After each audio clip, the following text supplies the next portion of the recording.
Welcome sa Dries TV. Kung interesado ka sa ganitong news, huwag kalimutang isubscribe ang ating YouTube channel. Maraming salamat! Welcome back again sa ating YouTube channel mga kakimpaw, and sa update natin ito ang pag-uusapan natin ay tungkol sa mga importanteng kaganapan kina Kim and syempre kay Paula Avellino. Pero bago po ang lahat, maraming salamat sa inyong patuloy na pagsuporta at pagsubaybay sa mga daily update natin.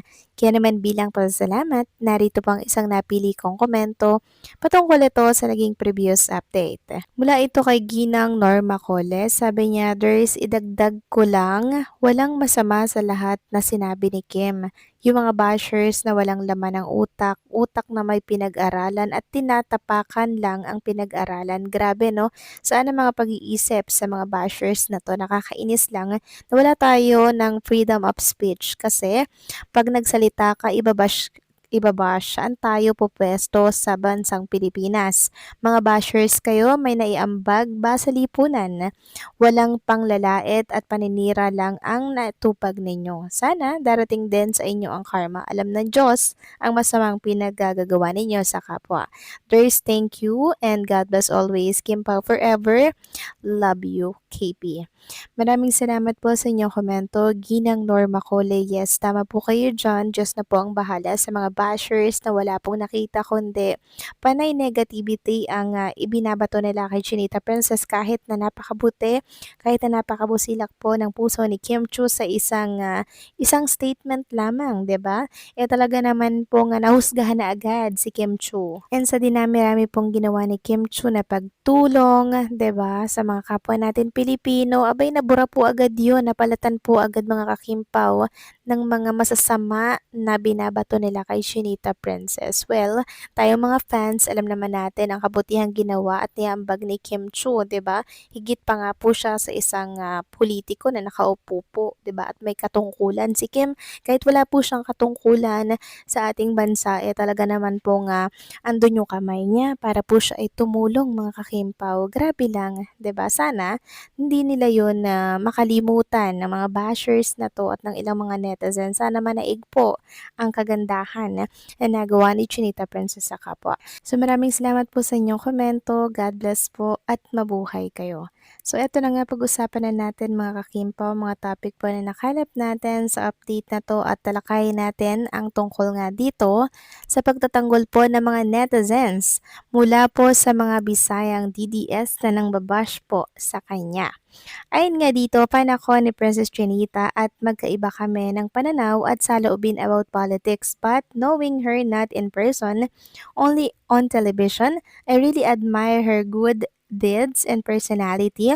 That's your opinion and right, so go Kimi, sa'yo yan at iba ang sa amin. Sabi kasi dito mga kakimpaw, to let chato se harap, maraming salamat at posted mo sa akin yung mga pics at statements ni Kim sa IG. Hindi ko po ito nakita, sorry po.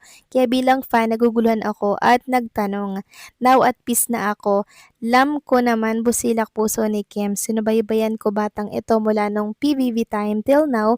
Isa ako sa libo-libong seniors na pinasasaya ng Kim Pao. Believe me, I'm 18 now pero feeling masigla pag pinapanood ko sila. May our Lord bless Kim Pao at mga fans din. So maraming salamat po sa mga netizen and syempre sa mga supporters po ng Kim Pao at kay Kim Chu dahil na-appreciate nila yung kabutihan, gandahang loob po na ginagawa ni Chinita Princess sa ating mga kababayan. Mabuti po at hindi kayo nagpadala sa mga pambabatikos, sa mga bashers, 'di ba? Kasi alam naman natin na meron talaga tayong freedom of speech, 'di ba? Na kung saan wag nating panghihimasukan at papakialaman yung kanyang paninindigan or paniniwala, 'di ba? Ganun lang po 'yun. Kung iba yung pananaw niya, iba yung pananaw natin, okay lang 'yan mga kakimpaw kasi tayo iba-iba naman talaga ang pananaw, 'di ba? Basta yung pagsuporta kay Kim or sa Kim Pao, hindi po 'yan madadamay,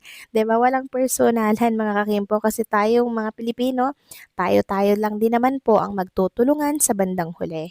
Samantalang next topic naman, pag-usapan naman natin ang tungkol dito sa napansin po ng mga netizen tungkol sa itsura ni Chinita Princess at kay LJ Reyes na kung saan magkamukha daw po sila or magkahawig. Sabi nga dito sa pinost ni Miss Chinita and Baby Dana Vlog, credit po sa post mo, sabi niya, ang dami nagsasabi, magkahawig daw sila LJ Reyes at Kim Chu. Ano sa tingin nyo? So magkahiwig po yung dimple siguro mga kakimpaw kasi si Kim Chu malalim din po yung kanyang dimple, 'di ba? And maganda rin naman itong si LJ Reyes, chinita rin po yung datingan niya, 'di ba mga kakimpaw? Si Kim Chu maganda rin, 'di ba? Kaya nga sila parehas nagustuhan ni Paulo kasi nga maganda. 'Di ba? Mahilig sa chinita. Itong si Paolo Abilino. Pero syempre ngayon, last na to ni Paolo mga kakimpaw dahil si Kim Cho yung babaeng talagang dadalhin mo sa simbahan eh. Talagang siya yung mamahalin nyo ng sobra-sobra.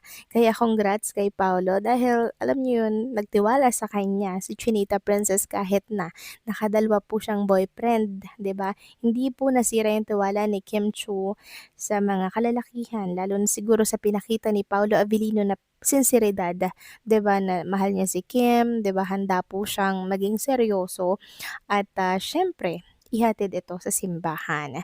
Samantalang next topic naman, pag-usapan naman natin ang tungkol dito kay Chinita Princess. Marami kasi ang nakakamiss agad sa kanya nang hindi po siya makita sa It's Showtime kanina. Meron tuloy nagsasabi na baka inilayo na ni Paolo or baka tinakas na ni Paolo para naman makarelax si Chinita Princess dahil sa mga nababasa sa mundo ng social media dahil nga po doon sa pinost ni Kim Chu nung nakaraan and also kahapon, 'di ba?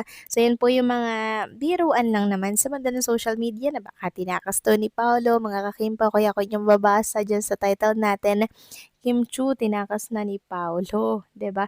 Pero ang totoo niyan mga kakimpaw, kaya wala po si Kim Chu dito po sa It's Showtime. Ito po ang katotohanan. Meron po siyang panibagong blessings. Yes po mga kakimpaw, tama po kayo naririnig. Panibagong blessings sa kabila po ng mga pambatikos na mga bashers, blessings ang kapalit ni Chinita Princess or kay Chinita Princess.